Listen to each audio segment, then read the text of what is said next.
弟兄姐妹，大家晚安。今天我们要一起来学习这个新家人关怀的行动的学校哈。那我觉得我们就像在上课一样哈，期待我们能够把每一次的学习可以很简单，但是相对的我们一定要用心然后把它完成，这样我们就算是结业式，你才会觉得有一个成就感哈。那我们开始以前，我们一起来唱长春诗歌的后半部第13首。我在行主天路，我在行主天路。我在行主天路，星星感动我，主赐我水啉，予我吃吗哪。我的嘴要吟诗，我的心满足，他日敬拜阿乐主。再一遍来，我在行主天路，星星感动我，主赐我水啉，予我吃吗哪。我的嘴要吟诗，我的心满足，他日敬拜阿乐主。我们唱华语看看哈，我正在主路，圣灵感动我，主使我活水喝，主我吃吗哪。我的嘴要唱歌，我的心满足，每日敬拜赞美主。再次来，我正在走天路，圣灵感动我，主使我活水喝，使我吃吗哪。我的嘴要唱歌，我的心满足，每日敬拜赞美主。台语。我在行主天路，星星感动我，主使我水啉，予我吃吗哪。我的嘴要吟诗，我的心满足，他日敬拜阿乐主。我们都在走神的路哈，为我们预备的路，所以我们需要圣灵来感动我们。跟你旁边的人说，你需要圣灵的感动。好，我们一起来看隔壁首哈，这个15首，主渐渐改变我，主渐渐改变我，主渐渐改变我，改变我，愈发甲愈发你甲是我。命令甲命令一套帮我，主耶稣改变我，主日日渐渐改变我，每一项事，每一项事伊得改。等我顺服伊就到帮我，主耶稣改变我。那个对头我唱一遍来，主渐渐改变我，改变我。甲愈发伊甲是我，命令甲命令伊头帮我，主耶稣改变我。我们一起来祷告。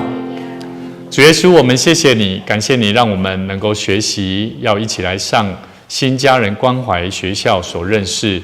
当我们要学习去关心一个人，进到教会，我们更需要了解，在我们生命里面有许多我们必须打破我们自己，能够真心的带领人来落户进入教会，成为神国的儿女。主耶稣，我们恳求你赐给我们智慧，让我们有一颗柔顺的心，学习将我们的生命摆放在主你手中。我们相信神你所赐给我们的，不单单只是我们手边所做的工作，完成我们自己的生命功课，更重要的是我们要完成上帝国、上帝你所赏赐给我们、所托付给我们的使命工作。谢谢主，我们要再一次将以下时间交托仰望神，也恳求你继续带领每一位，不管是在场的实体参与在我们当中的弟兄姐妹，也让每一个在观看直播的每一位弟兄姐妹，也都能够一同学习新家人关怀所重要的工作与使命，让我们成为神你的工人，也成为主你国度好的同工。谢谢主，将以下时间交托仰望祷告，奉主耶稣基督圣名来求，阿们。好，大家平安。很高兴哈，我们今天信成兄也跟我们一起来学习，还有嘉伟跟钟南哈。那我们一起来看一下我们手边的这个新家人关怀学校哈。那我牧师要先讲一下，就是说你们可以看一下这边，看一下目录。好，我们可以看一下一开始这边哈，牧师简单来介绍一下。新家人关怀学校呢，实际上这是金圣坤牧师，他是韩国丰盛教会，丰盛教会他自己在1994年特别领受神给他的意象，明确的知道什么才是健康的教会。所以在金圣坤牧师他所建立的教会里面，可说是全世界是全世界最健康的教会。那怎么样才会最健康的教会？里面就是要有什么？有最健康的什么信徒嘛？这样懂不懂？就好像这个医院里面都是什么？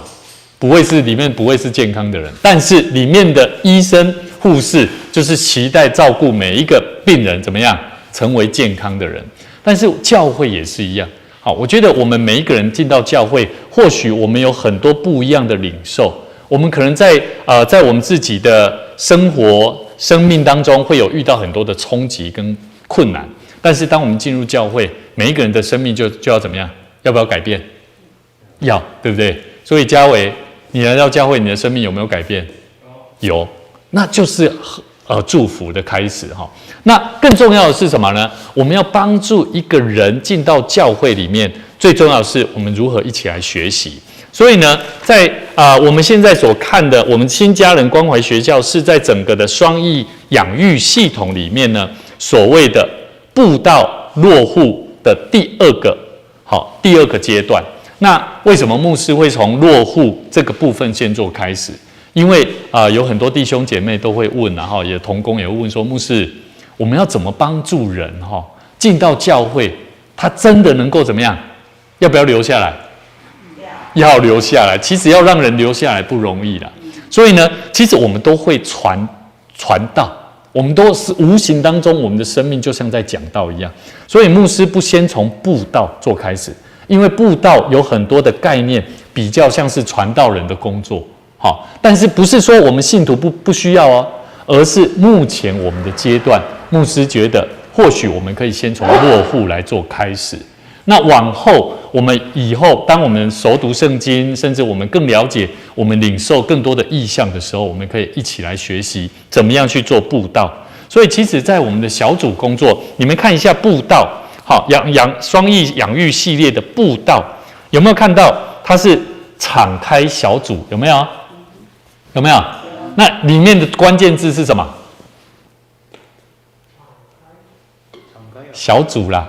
我们教会有的啦，你先说我们教会有的。来，敞开小组意向，敞开小组实行，敞开小组实行2，哪一个是我们有的？小组啦，对不对？我们有小组啦，对不对？但是小组有没有意向？不见得有，对不对？有没有敞开？好像也不见得有，对不对？好，所以其实这些东西，其实我们已经大桥教会已经做小组工作，从牧师2017年来到我们教会，2018年开始做小组工作，到目前如今天大概几年了？2018不是2018到现在是多久了？5年啊但实际上，因为我们教会又经历过建堂，所以我们可以撇开建堂大概2年的实际在外面流浪的过程当中，实际上，我们教会真正做小组工作只有2年，短一点大概1年半多久而已。所以这部分我们还在进行哈，我们会再透过每一个月的最后1周，我们是不是没有小组？所以牧师会把它放在每一个月的最后那1周，来帮助我们的小组长、教会的同工先做小组方面的训练。好，那现在我们要一起做的落户工作，牧师会觉得比较是值得我们所有教会大家一起都可以来进行的。OK， 好，那不是说前面的布道小组意向敞开小组。不是布道，敞开小组意向，敞开小组的实行部分，这个不重要，而是我们还需要一些时间哈。好，那简单牧师介绍，我们一起翻过来，在我们的里面有一个前言的部分。好，我们来看一下前言。好，这个前言的部分呢，牧师长话短说，那你可以看也可以听的人的话，那请你可以一边看一边听。假如说你没有办法一边看一边听，请你听我这边，看我这边就好了。好，我会直接来做总结，大纲直接告诉各位清楚是在讲什么。新家人关怀事工呢，它主要在做的就是将来能够到教会的每一个成员，能够完全的安置在教会的工作。我再讲一次。新家人关怀事工就是将教会的新成员完全的，我简单说完全好像有点太广了，我简单把它用合理化，叫做安全的安置在教会的工作。什么叫安全？有人去到教会有时候不安全。什么叫不安全？你马上会跟他讲，你要奉献哦，他吓到，请问他有安全吗？他感觉不安全，懂我意思吗？很多动作、很多概念，我们在帮助一个新家人进入教会的落户的当中，虽然感觉像是我们在做教导，可是实际上在我们的传递讯息上面，并没有让一个人熟悉，而且感受到安全，愿意敞开完全的进到这个教会，这样懂哦？所以呢，新家人关怀事工，它是有2个关键，它是在2个之间的重要工作。叫做传道跟养育连结的关键工作。好，看我这边哦，传道跟养育连结的关键工作，新家人关怀，这样懂了吗？好，传道好像我们仔细来听看看，传道大部分都好像是查经班，有时候牧师讲的，有没有？牧师在讲台上传道，有没有？好，这些都是属于传道的过程。他就来听嘛，对不对？新家人、新朋友来了，对不对？他就听嘛。那什么是养育呢？来，给我一个回应。你们觉得什么是养育？就字面上来看，你会把它想成什么？好，我把它讲作喂养、教育。我简单这样讲好了，我的孩子。我的小朋友他还小，我需不需要养育他？要哈，很简单，养育。可是我们不知道养育有哪些动作。养育我喂我的孩子，需不需要喂他？因为他还不会吃饭，所以我必须要喂他，让他吃饱。但是吃饱了以后，他没有受教育，他就怎么样？他就只会吃。所以你记得有些孩子他很多能力没有的时候，你们刚才还要嫁，有没有？有些人都在骂人骂人都骂得难听。你们刚才出给几个嘴干要假崩，有没有？就是这样，没有教育。所以在教会里面也是这样。有些人进到教会，他有没有被喂养？好，我要问各位了，在教育里面，在教会里面的喂养是什么？我们上个礼拜我们在幸福共读小组，我们跟同工在聊。现在有一些年轻人来到教会，他们吃都有问题。吃啊，牧师有没有讲过，教会不要怕人家吃啊？有没有？但是我们以往都会怕说什么钱不够啦，这样会教坏人呐。人家来教会都只是要吃啊。我说不是这样嘞。牧师最近在研究说，因为我们教会有很多中辍生进到教会，有些中辍生他真的是单亲家庭，然后呢，他甚至为了生活急需要赚钱工作。今天牧师得到一个孩子的爸爸，他在讯息跟我讲，他说：“牧师，教会有没有什么可以帮助的地方？”我就说：“怎么了？”他告诉我，我说是孩子的问题吗？他说不是，他说是我的问题，他自己的问题，他遇到了负债20多万，人家债主要来讨债。第二个，他的婚姻遇到问题，准备要离婚。他的这个处的对象他是第2段的婚姻啊。你知道，喂养生活，懂我意思吗？当人进到教会的时候，养育工作。所以我再说一次，传道跟养育的连结，养育就是另外一个区块了。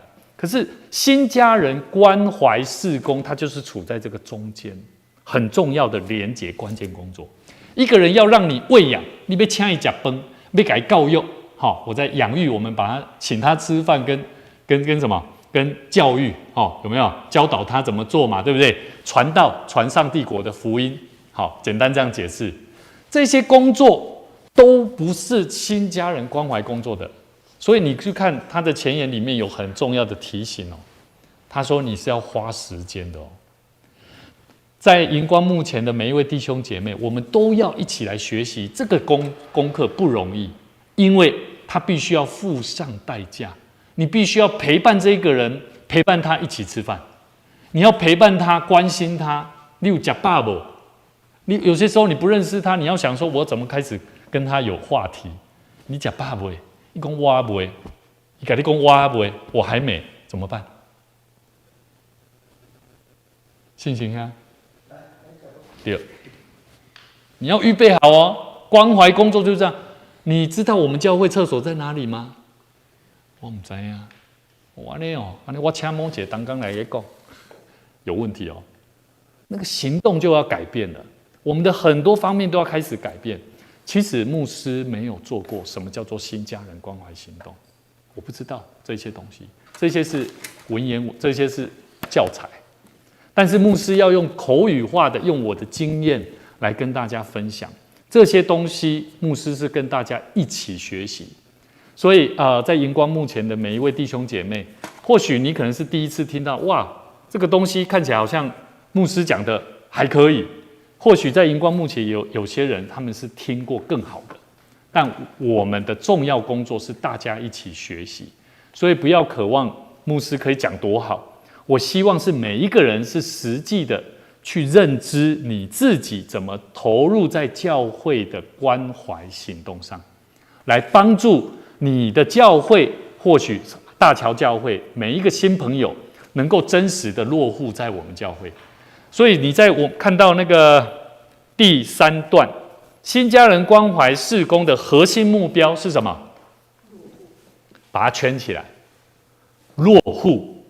只要教会中新来的家人能够落实，确实落户，教会就能够怎么样？得到成长。好，所以这个太重要了。如果一个教会没有办法帮助一个人进到教会落户，像现在我们有很多中辍生哦，这个动作哦，这个子安，我们现在有青年同工哦，你要费上心思哦，用心哦，包含那个现在要上中南，嘉伟，你们都是学生哦，你们不是，虽然不是教会请你们做的哦，但是你们为上帝国度来带领人来到教会，你要帮助他落户，好，落户的工作很重要。好，所以呢，新家人关怀同工的任务啊，好，新家人关怀同工的任务，好，有2大点，好，有2大点哈，你们可以看一下在第二段，帮助新家人尽快脱离陌生感，有没有简单？简不简单？简不简单？看起来好像不简单哦，对不对？大家好像没有回应，就是代表不容易哦。来，大家来想看看，我们怎么帮助新家人尽快脱离陌生感？来，大家不用看了啦，不用看手册了，我们用讨论的、分享的。好，怎么样帮助一个人进到教会不会有陌生感？我们先从那个心田来，刚来教会，刚应该没多久，不到1个月，快1个月了。好，你刚进到教会会不会有陌生感？会。那个陌生感是什么？还不认识啊，不是认识人，还有环境，对不对？厕所在哪里？哪里可以喝水？可以做什么？对不对？不太晓得。那我这边可以走吗？这边可以行动吗？很多时候人就会开始有这些想象。那这些东西如果在我们熟悉的人身上，我们要不要去想？不用哦，要想。你不想，你怎么会知道那个新家人他需要是什么？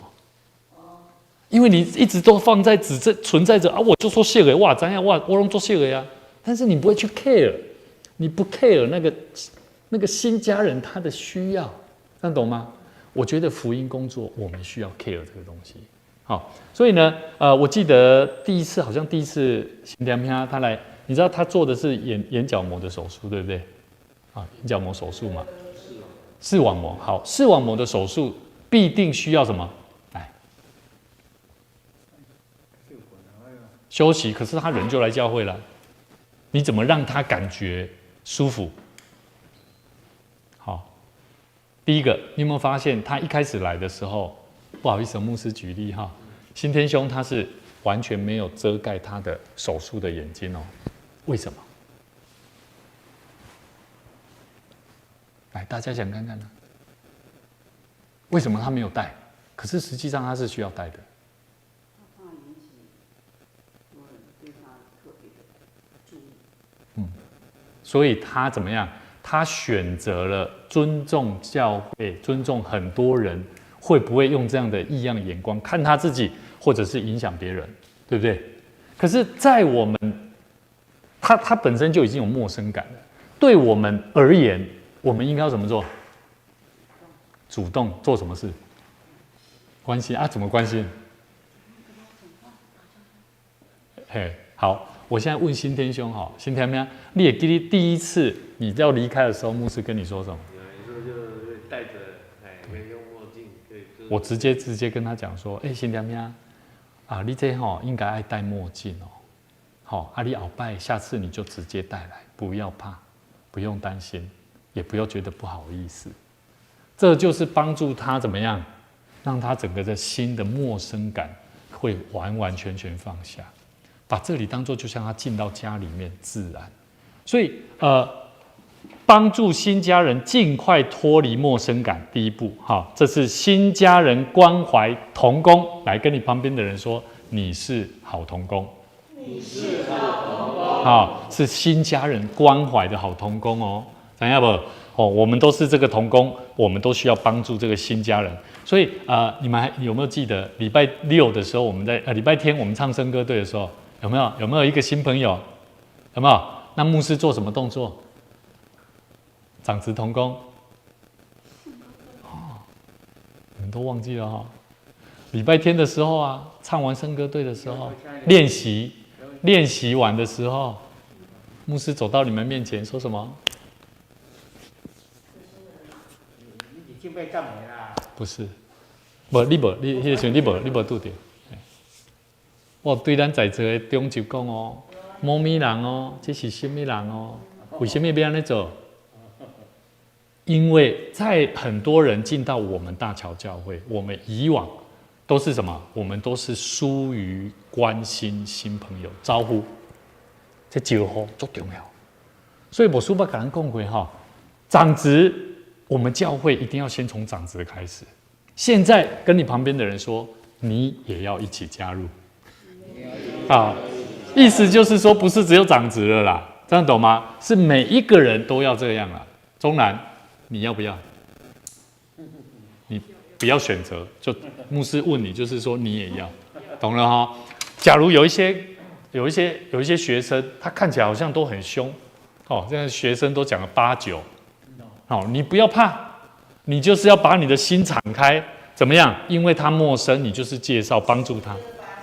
8、9就是因现在8加9嘛，你讲罗马囡啊那啦，8、9，这是因现在学生用语啊。所以你想听到学生他们在讲说，他的这个人8、9怎样，那也怎样艺术啊？好，所以我们要了解第一个，帮助新家人尽快脱离陌生感；第二个，使他感觉自己是教会大家庭的一份子。好，使他感觉第二段哦，注意看哦，可以的话你就把它画下来。我们的任务是什么？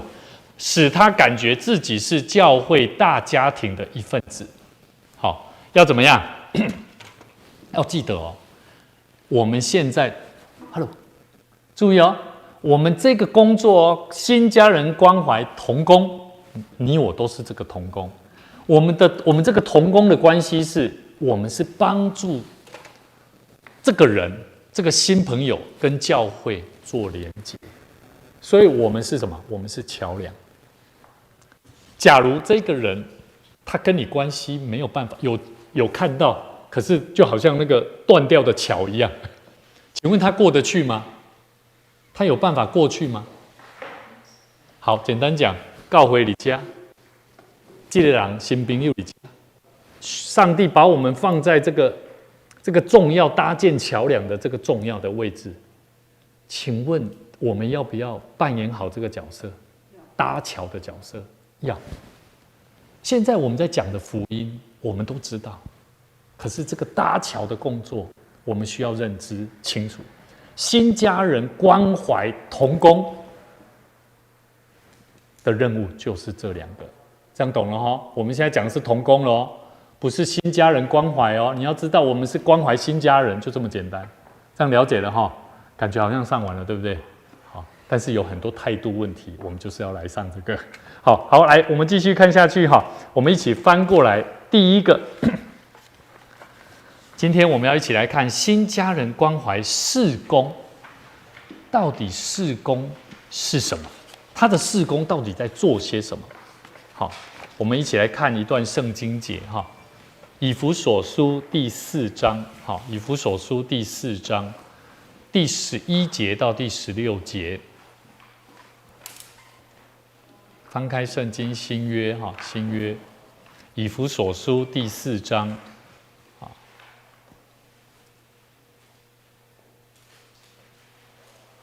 好，如果你们不方便的哈，可以用听的牧师来念哈，第4章11节到第16节。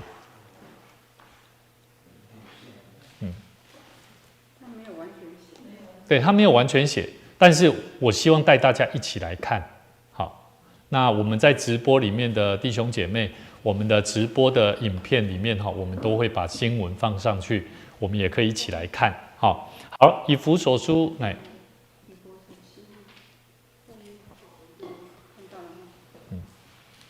重来，坐好，把脚放下来，对，这样才会有精神。哦，挺胸。椅子不要全坐，椅子坐一半，不要靠着。相信牧师，好，牧师是这样学习来的，试看看。好，椅子坐一半就好了。OK， 来，我们一起来看哈，以弗所书第4章第11节到16节。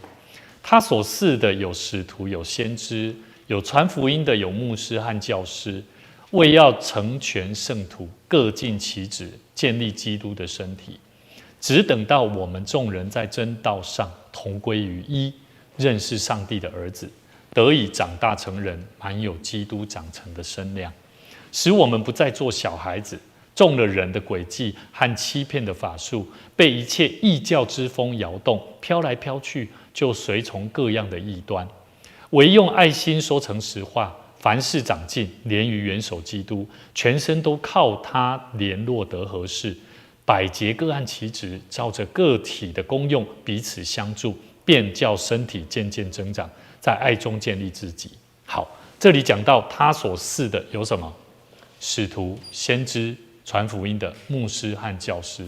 然后呢，这些人，好，使徒、先知、传福音、牧师、教师这5种身份角色，看起来好像对我们信徒来讲不是，好像无关。哦，你可能会认为我也不是使徒啊，我也没有好像很有使命一样，我也不像先知啊，我也不像传福音的，我也不像牧师或教师。可是呢，它里面说的下面12节到第14节，就是每一个这些我刚刚讲的这5个身份，他们所传递的，而这些所传递的呢，在我们平时每一个信徒生活当中，好像我们也都在做，这样懂吗？你可能不认为你自己就是这样的人，可是他谈到了几个重点。第12节，为要怎么样成全圣徒？你有没有想要成全你的孩子？会不会成为一个有用的人，成为一个上帝所喜爱的人？有吗？你有没有想要希望让你的孩子成为上帝所爱的？有没有？有啊，我们都有啊，我们都有这种目标啊。所以其实他讲到很多成全圣徒，各尽其职，有没有？我们都教导孩子，你要尽你自己做。像我今天我就告诉姐姐她就说：“爸，弟弟他怎么样？”我就说：“待会我惩罚弟弟完了以后，我跑到外面，姐姐已经在外面在那边看电视了，爸爸有处罚了，我就跑去跟姐姐讲，我姐姐去跟弟弟安慰一下。”弟弟呼呼因为爸爸刚打他屁股打得很大力，他很痛，然后姐姐就过去，爸爸的意思是说你下次要用说的。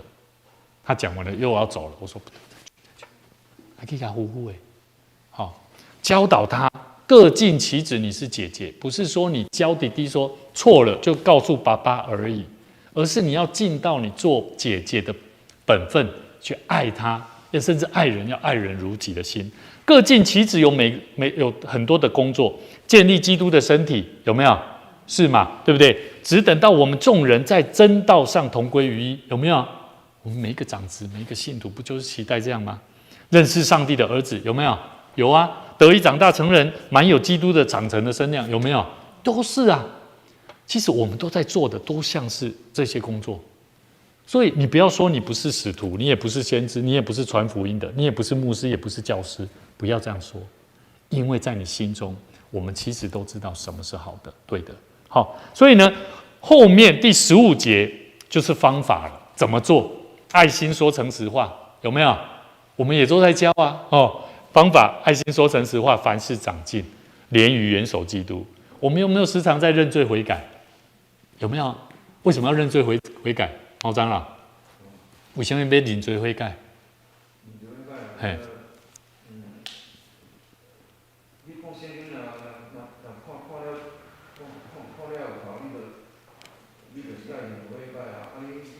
若看不够就无认罪悔改。是。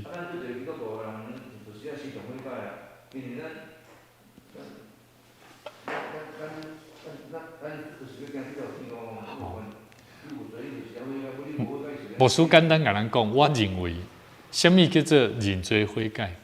就是因为我有想要终结。我今日我做了唔好，我知影家己倒位无够。我讲主啊，怜悯我这项工课做了无够呀。是，我感觉这种的心，你较会愈来愈进步，较会凡事长进啊。爱了解无？凡事长进最重要呢。你若无迄种长进的心我跟你讲，你会很容易知足，不懂得认罪悔改。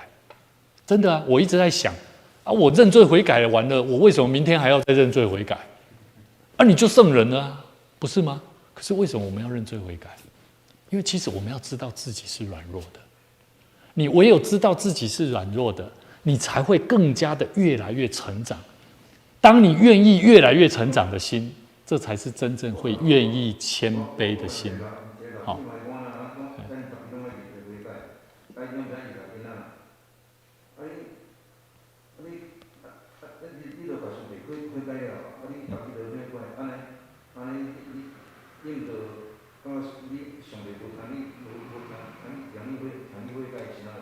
是，那个拍谁？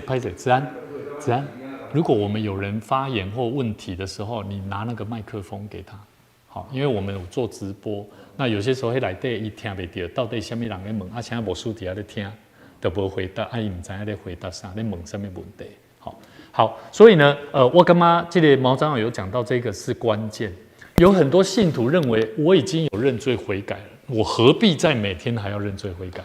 可是其实不是那个认罪，你犯了什么错误？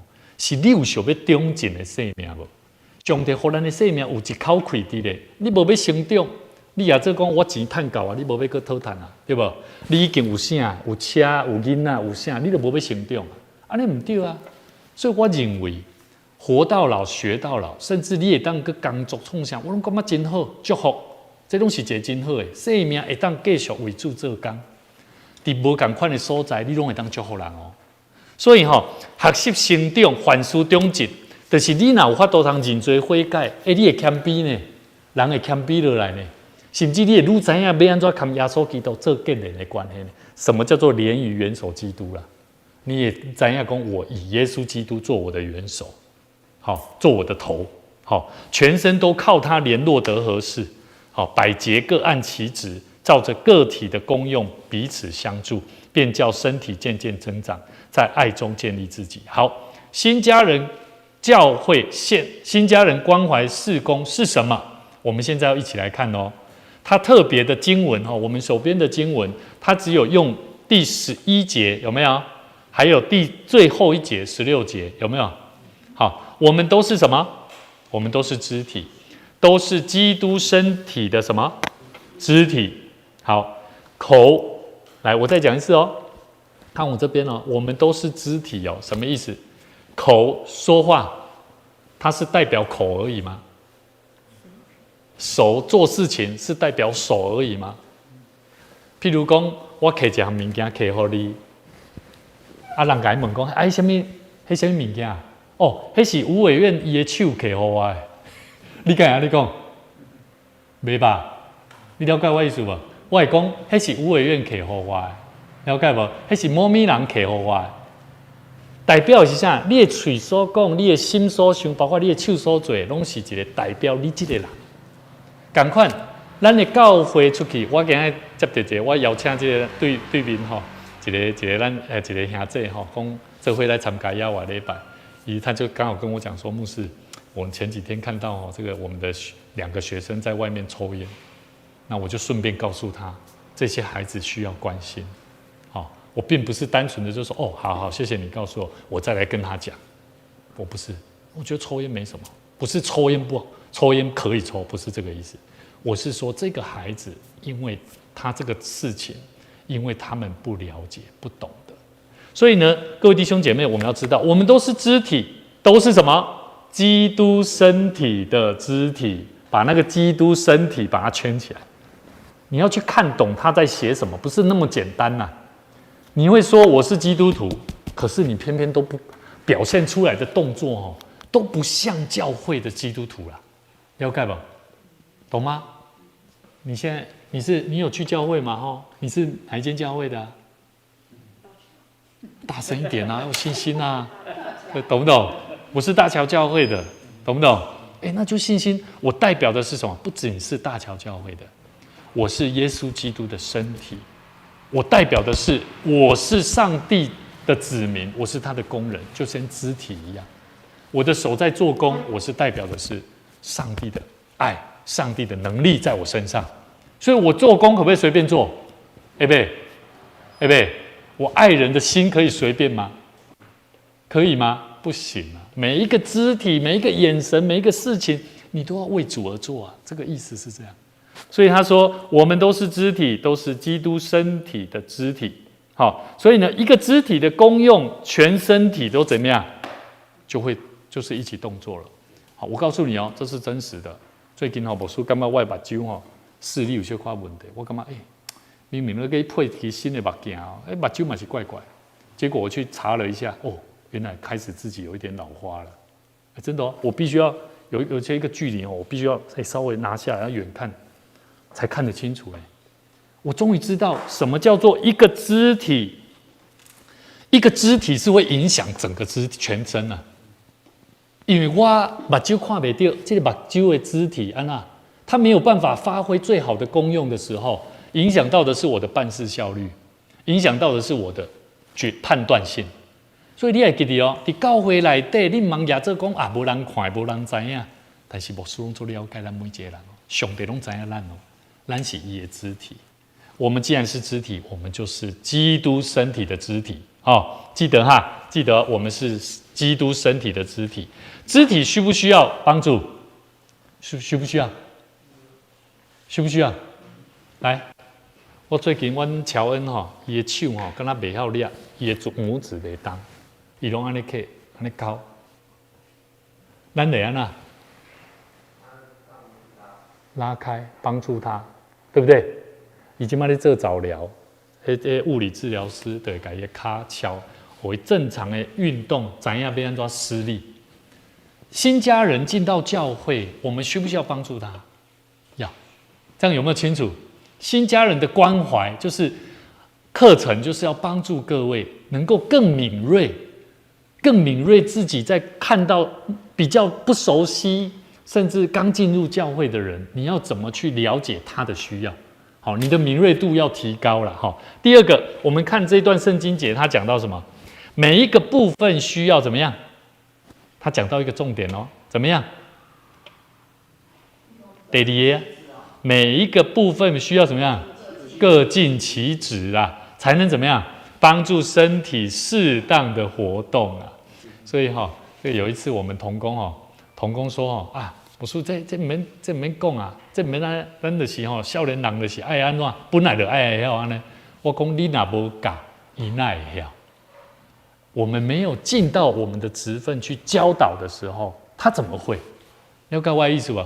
各尽其职最重要，我们才能够帮助身体的每一个部分发挥功用。现在年轻人，他们看到人不会打招呼的呢，要不要教？要不要？要啊！所以治安的工作重不重要？很重要，因为他第一线遇到这些年轻人的时候，他必须要敏锐察觉。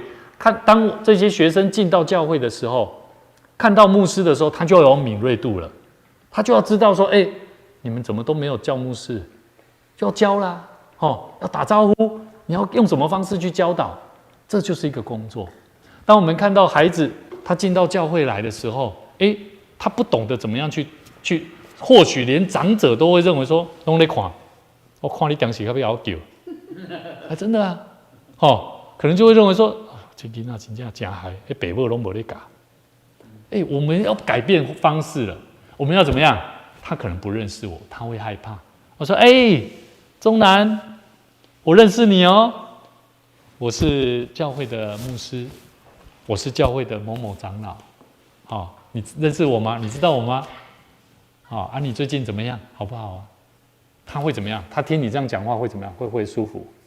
会。第一个，你认识他，他还不认识你，你已经认识他。所以牧师很鼓励各位你要认识人提早认识他。如果你真的不认识他，你去问别人，先去问完以后再来跟他讲话，会提高你跟他的关系的连结度。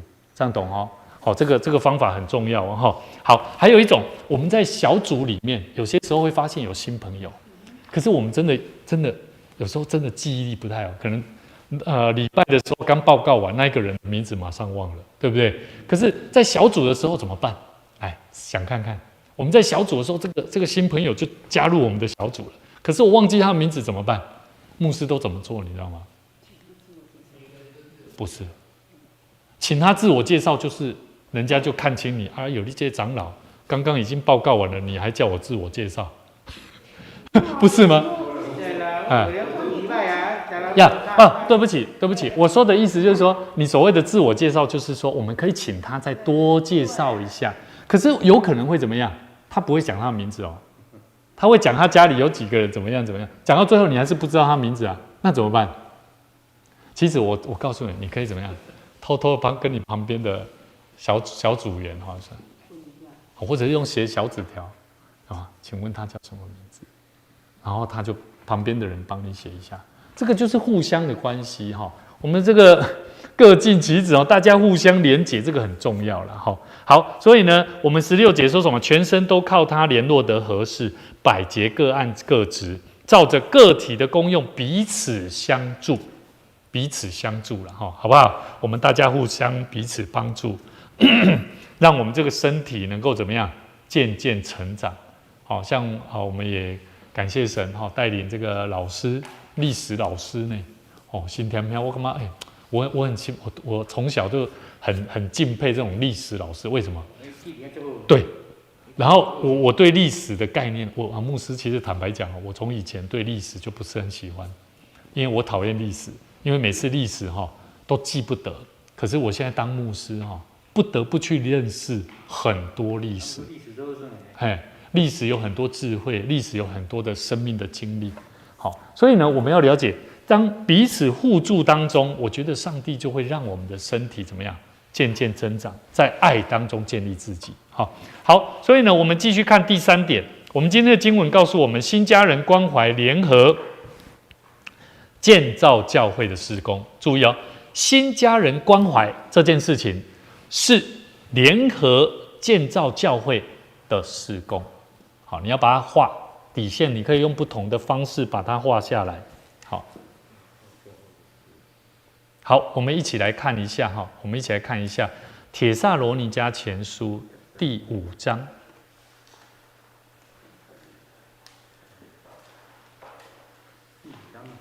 帖撒罗尼迦前书第5章。好，第5章。第5章第9节跟11节。好，帖撒罗尼迦前书第5章9到11节。前书。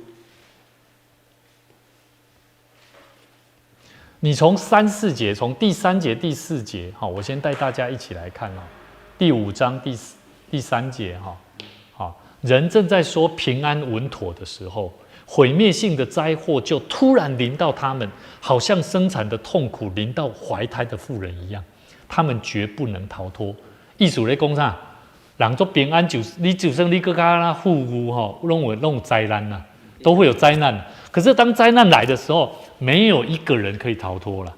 第4节，但是弟兄们，你们不在黑暗里，以致那日子会临到你们像贼来到一样。意思就是说，就算那个灾难临到，好像贼一样来到你的生命里面，你也不会在黑暗当中，因为怎么样？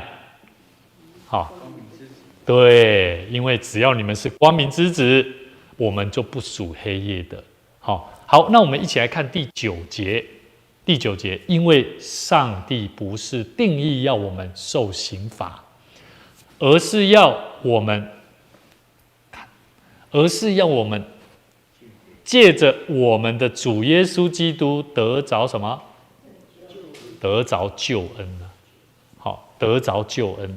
第10节，基督替我们死，使我们无论是醒着或睡着，都和他一同活着。所以你们应该要怎么样？注意这句你自己圣经你就给它画起来还是说你自己在你的这个学习本上面这个第3大点，这个我们的新家人关怀学校的这个学习本，你就把这个第11节把这个彼此劝慰、互相造就，你就把它写下来，这2个关键。为什么新家人关怀是联合建造教会的事工？因为它是帮助我们怎么样，互相彼此劝勉，互相造就。好，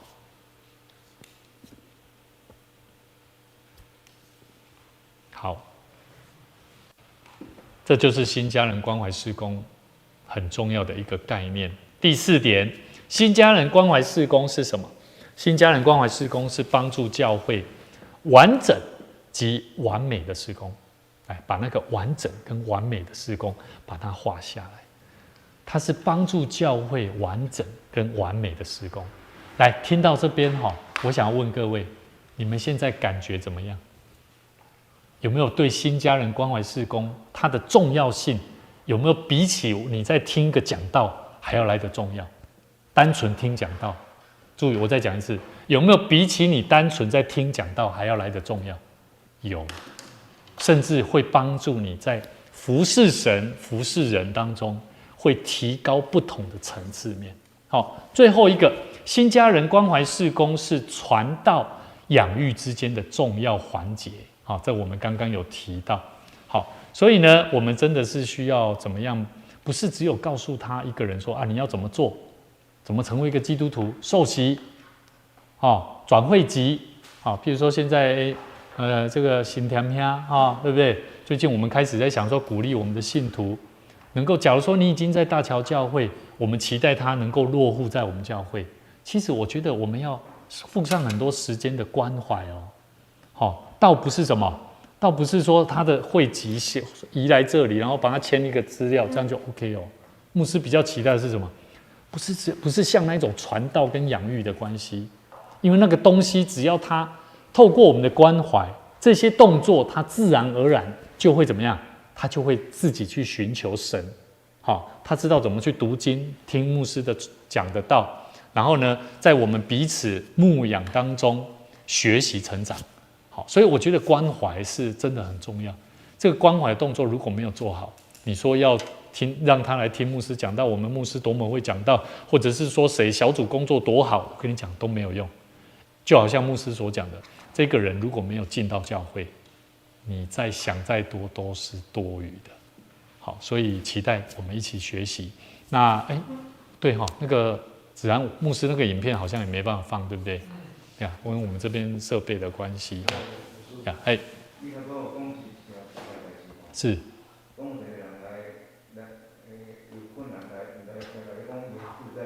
哦，等下，迄个部分吼，咱等下放尾，吼，咱放尾开来讨论吼。